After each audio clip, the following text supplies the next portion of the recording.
Miaraka amin'ny traika efa mihoatra ny 10 taona, ny PNUD dia anisan'ireo vondrona miasa manontolo ho an'ny fampandrosoana izay miankina amin'ny rafitry ny firenena mikambana.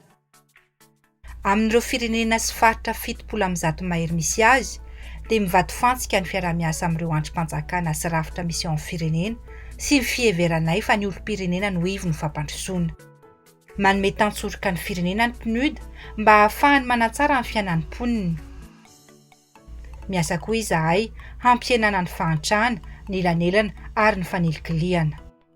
Ny sahanasanay dia ahafahana manamafy ireo fahaza manao isian'ny fandrosoana lovain-jafy, hahatsangy fiarahamonina ary hampisy fahaiza-mitantana fampiarana tena izy.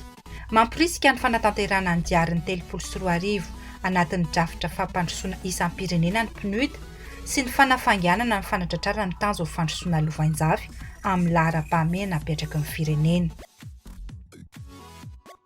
Manome tantsoroka amin'ny famolavolana politika sy paika hiadiana amin'ny fahantrana sy ny tsy fitoviana, isian'ny fiarahamonina marina sy milamina mihevitra ny tontolo iainana. Manampy ireo firenena izahay hijery ireo loharanom-bola sy famatsiam-bola ilaina amin'ny fanatanterahana ny veloranony.